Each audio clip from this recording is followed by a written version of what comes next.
Welcome back, everyone, to Breslov Coaching and Healing with Moshe and Chaya Rivka. And this is a video series in which we discuss the psychospiritual aspects of Rebbe Nachman's teachings and how they can help you in your life. And today we're going to be discussing one of our favorite aspects of Rebbe Nachman's teachings, which are his stories. Now, Rebbe Nachman told a lot of tales and parables and so on. But when we refer to his stories, we usually are referring to Sipuri Masios, his collection of 13 very significant tales from ancient times. And Rebbe took great stock in these stories. He said they were incredibly valuable. He said that other people tell stories to put people to sleep, but I tell stories, says the Rebbe, to wake people up.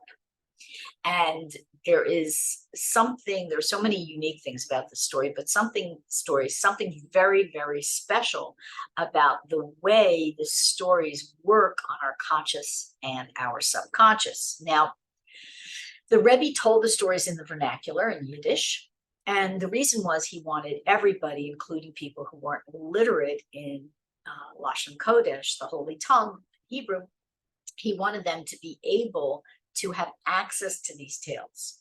And these tales can be read on so many different levels. So they can be read as psychological studies.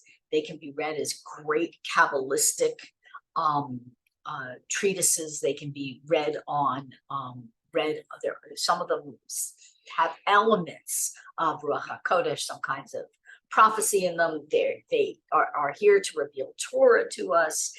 They are often related to commentary in the Gemara and so on. They're very, very rich in detail. Now, there are traditional analyses of these stories.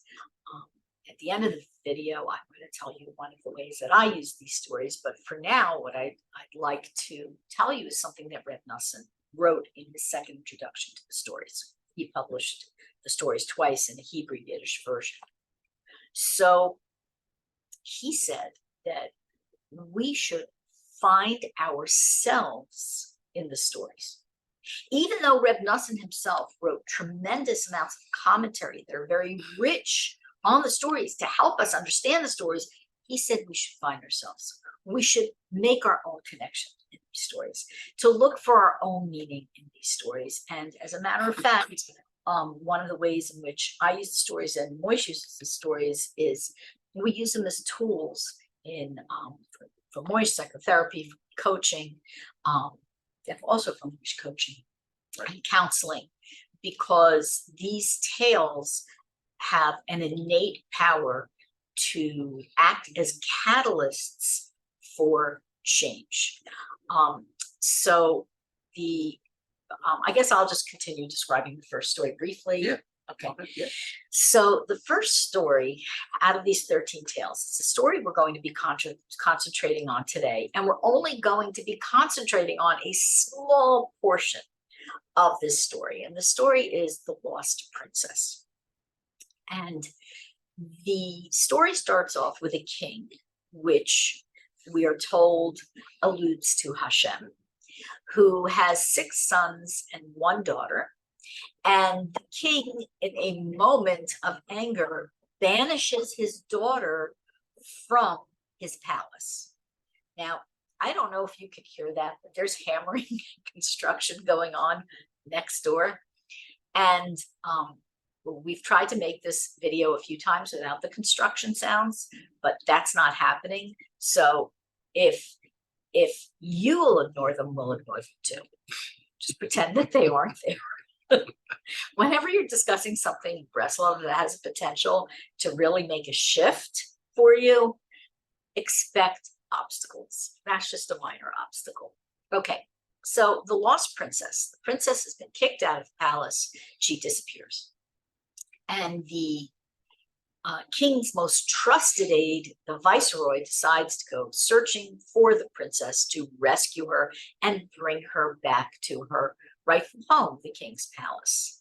And he goes on a journey, and The princess at various points, depending on which commentary you read, represents the Shekhinah, the indwelling feminine presence of Hashem. The lost princess can represent the children of Israel, the Jewish people. The lost princess also represents the neshama, the soul. And therefore, this is a story about how we all have to go searching for our souls in this lifetime, and to bring the soul back, to return the soul back to her rightful place, her rightful home, which is expressed fully in the way we live our lives, as well as connected to Hashem.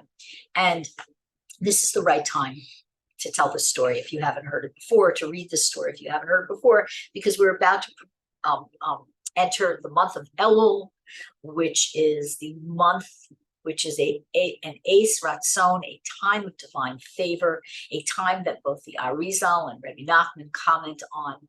It's a time for us to do teshuvah, to return to our true selves. So anyway, we're going to talk a little bit today. I'm doing all the talking, which isn't fair because Moshe has a lot to say. We're going to talk a little bit today about the Viceroy's journey. Yeah, and the Viceroy's journey. The Viceroy, wants to rescue the princess. So he goes on a journey, and he finds the princess. Actually, he does find the princess in the castle of evil. And he says to her, "How can I get you out? What do I need to do?" So the princess gives him specific instructions. She says, on the last day, you have to fast and don't sleep the entire day.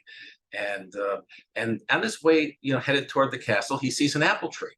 So he becomes enticed by the desire. He fasts for a whole. He fasts on the last day. It's a whole year that he's away. Correct. Okay. Yes. And then he's on his way back to the castle, and he comes across a beautiful apple that looks so delicious and beautiful, and of course he eats it. He acts on his desire to eat it.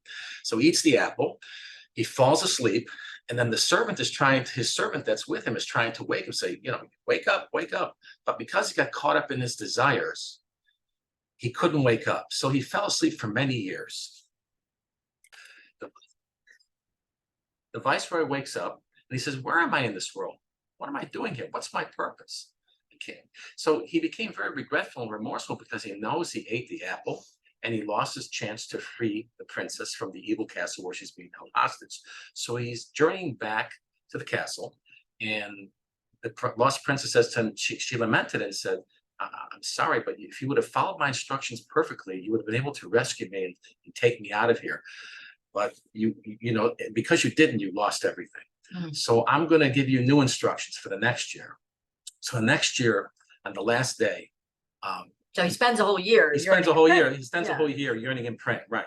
So and that's what she actually asked him to do, to yearn and pray, to release her, to bring her back. And so she said to him, "I'm going to be more lenient with you. So you can eat on the last day, but you can't sleep and you can't drink wine." So he's yearning and praying to release the lost princess, and all of a sudden he comes upon a spring that's red. It's the last day, though. It's the last day, right? It's the last day. So he comes along when he sees a spring that's red, and he says, "Oh, that smells like wine." So he takes a drink, and he falls asleep then for 70 years. So it's interesting because 70 years is very significant in Torah, right? And Rebbe Nachman, has intricate explanation. Rebbe Nachman actually gives us an intricate explanation of what this 70 years means. But I'm going to follow Rebbe Nachman's advice and give you my interpretation, which is very simple, which is we're told by our sages that 70 years is the length of a human life. It's the average length of a human life. So if our Viceroy has fallen asleep for 70 years, it's as if he has slept his life away. He's just totally shut down, asleep, in a state of constricted consciousness. So who is the Viceroy? Each of us is the Viceroy, and the lost princess is our soul. And we're on a journey a lifelong journey to find her. And sometimes though in life we make choices, and these choices lead to a loss of holy awareness and divine consciousness. And then we put ourselves to sleep, but still deep down, we want to rescue the princess. Even though we may not be consciously aware of it, we want to rescue the princess. I think what you said is true, that we may not be consciously aware of it. But, you know, Rebbe Nachman speaks about being in a double concealment, where we aren't even aware that we're missing something. We know that we're missing something, but we aren't even aware that Hashem is there, or in this case, that we have a soul. And I think it's not hard to see that there are a lot of people walking around asleep. And the good news is with the chaos in the world and all the difficulties, I think there are also a lot of people, Baruch Hashem, who are waking up. So what are these apples and rivers of wine in our lives that induce us to lose holy awareness, that induce us to lose spiritual consciousness, that put us to sleep, spiritually speaking? What are the things that are putting us to sleep? Well, for example, binge watching Netflix. So movies. You mean escapism? Escapism, entertainment, revolving our life around entertainment and missing opportunities to connect with family, with friends, with community, and maybe missing opportunities to learn Torah and praying because we're involved with entertainment. Right. I mean, I know it's really hard because entertainment is so addictive, and movies are, especially, they're designed, any kind of videos and films are just designed to just hold your attention and to keep you engaged. I mean, this is what they do. The action movies, that's right. You like action movies, right? Okay, there you go. They keep you going. Right. So it's you know, these kinds of things are really pulling you away from spirituality, and we have to be careful about that. What else? Give me another example of something that puts you to sleep. Another example would be overeating. Rebbe Nachman spoke about having a very healthy, holy relationship with food. He spoke a great deal on how to eat and what's the best way to eat to maintain one's holiness. That's right. He has a lot of lessons on that, and the battle that we all have. I think in today we have more foods available to us than at any point in history. We eat better than emperors used to eat. We have entertainment that emperors didn't used to be able to have. We have food that emperors didn't used to be able to access. You can buy anything anywhere, and it's very hard. I mean, it's a real battle. It's so easy to be pulled into this stuff. What's another example of something that causes us to lose consciousness? Another example would be becoming a workaholic and always being focused on making money. That's a biggie. That's a biggie. We put ourselves in spiritually dangerous places just to make that money. And when we're involved so much in making money, we can lose our focus. And I'm sure we're all aware that on Rosh Hashanah, it's decreed how much money we're going to make that year, whether we overwork or underwork. If we make more money here, and we won't make more money in another place. So it'll all balance out to what's been divinely decreed for us. Right. Yeah, that's right. So everything's determined for the year ahead. And also, I would like to add something to that I think is important. Rebbe Nachman has many lessons on the idea of emunah b'tochen, of faith and trust in Hashem, and recognizing that He's the one who's giving you your sustenance. Right. What we do, the hishtadlus, the steps we take, the action steps, are really just the beginning of creating a vessel, but it's Hashem who's pouring our sustenance in. And I think people who are workaholics, and I could say I have been guilty at times in my life, and people who are just work is everything, and especially if you're driven by money, by financial concerns, I think that it's easy to forget that we're not making anything. It's Hashem who's giving it to us, I think. Right, exactly. And it's one of the biggest games the Yetzer Hara plays on us. He gets us involved with working and making money. And all the time that you're doing that, you may be forgetting about learning Torah, Right. going to daven, because sometimes work can interfere with davening, It interferes with family, with for sure. family, with community. So it really needs a good balance. Right. Right. We're actually not allowed as Jews, we're not allowed to overwork. We have to work what's reasonable for our fields. Another example? Well, it would be drugs and alcohol would be another Yeah, example. that's another biggie That's a biggie, right? So where in this world. where we're medicating ourselves physically, mentally, and spiritually, as a function of that, we're not really getting in touch with our soul because we're medicating ourselves. We're knocking our neshamas out. We're putting them to sleep. You've said something to me in the past that you've had patients or clients, whatever, come to you, and more than one, a few of them, and tell you that they've had these incredible spiritual experiences while they're high, Right. and it's very real to them. And you said this. You said something. You said it's not real. What did you say? Yeah, it's what we would call counterfeit spirituality. That's really simply what it is. It's like having a $20 bill that's counterfeit. It looks like it's a $20 bill, but it really isn't. Right. So it looks like spirituality, but your soul's not engaged. Your soul is asleep. It's what is engaged? Your Yetzer Hara. What's engaged giving you that experience? Because it's an instant experience for many people, and it's a pleasurable experience from the description. So to the person, it's very, very real. Well, the person is being tricked by the Yetzer Hara to think that it is a spiritual awakening, some kind of great insight and spiritual awakening, and really it's the opposite of that. So a person gets the spiritual awakenings by learning Torah, by praying, by doing joyful, Hitbodedut, happiness. That's the true experience that a person wants to bring to themselves in terms of the Shema. Right. And Rebbe Nachman himself, he really spoke very clearly against using substances. He spoke against it. He said, don't, and he said, don't get drunk because it takes you away from Hashem. And he was against people getting together and getting drunk, which back at that time it was Ukraine, but it was Russia and Poland as well. They were battling back and forth. Back in that time, people would get together and they would sit and drink. And it's problematical because then you forget about Hashem. Absolutely.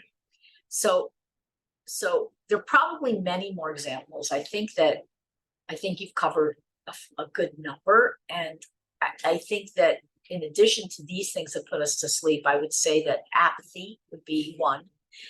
People give up. That's another one. I think also what goes on is that people try. They aren't really asleep. They're sort of half awake, and they're really trying to wake up, but they're not getting there. They're forgetting on the last day of the year, so to speak. Just like the Viceroy, they're getting distracted from their mission. So what do we say to everybody, wherever they're at, whatever is causing them to lose consciousness? What do we say? What can we say? Where do you start to wake up? What's the alarm clock that just gives you that first wake up? Well, Rebbe Nachman says to begin everything with prayer. And that's Hitbodedut. Hitbodedut is really talking to Hashem like he's your very, very best friend, and ask him for his help. He's there to help. He's there to listen. And if an hour is the recommended time to do Hitbodedut, sitting in solitude and speaking to Hashem. But also 5 and 10 minutes is also very good too. Whatever a person can do, it's going to be very helpful to get them to the point of where they can wake up their neshama. So there are other things we can do, but the first step for sure is prayer and talking to Hashem every day. Get in the habit of it. We always talk about it. I always talk about it constantly because people have good intentions to do it, and then I hear that it's very difficult. They don't do it. They do it once a week. They forget. But a little bit is also good. It doesn't have to be so perfect. It doesn't have to be an entire hour. 5 minutes makes a difference. Now, I think that we should end here. We could talk further about the story another time or another story. But what I would like to do is I would like to tell people, as I said in the beginning, another way to engage with these stories. And this is specifically for women. I have been facilitating since 2016 contemplative creative writing workshops based on Rebbe Nachman's stories. And they revolve around discussions of the story, and then the participants are given writing prompts, and they write, and then we further discuss we read each other's essays, stories, poetry, and then we discuss. And this experience for many, many women, I've done this both live in person, I've done it on Zoom, I've done it at Shabbatones, I've done it in a few different cities. This experience really helps you get in touch with your own understanding of the story. And this year, I was very fortunate to be able, I don't know how it came together because it was a difficult year, to put together this book. It's called The Three-Cornered Shoe, named after a symbol in another one of Rebbe Nachman's stories called The Sophisticate and the Simpleton. And this book is a collection of some of the writings from some of the workshops. And it's really beautiful. The women really just were so kind to contribute these writings, and they will give you an idea of how personal these stories can be. And in addition to that, I don't have we have a copy right here. Can you give me a copy of the book? Thank you. Also, we have an English, a very marked up copy, but we have an English published by the Breslov Research Institute, Rebbe Nachman stories. This is Puri Masios in English, the collection of 13 tales plus some additional tales. And I highly recommend. I think every home should have one. Absolutely. Every home should have one. And when we read these stories, we read them at the Shabbos meals. They're read in shuls after prayer and Breslov shuls. There's many different customs for when to read them. I highly recommend that you have a copy in your home. Okay, so I guess we'll end here and we'll come back, God willing, next week. Absolutely. All right, Take everyone. Care. Bye-bye. Thank you so much for watching this video. Oh, wait. If you like this video or you'd like to see more content, please subscribe. Please like the video. And also, your comments really help us with the algorithm. And then more people get to join in on these conversations. Okay, take Have a care, great everyone. day. Thank you.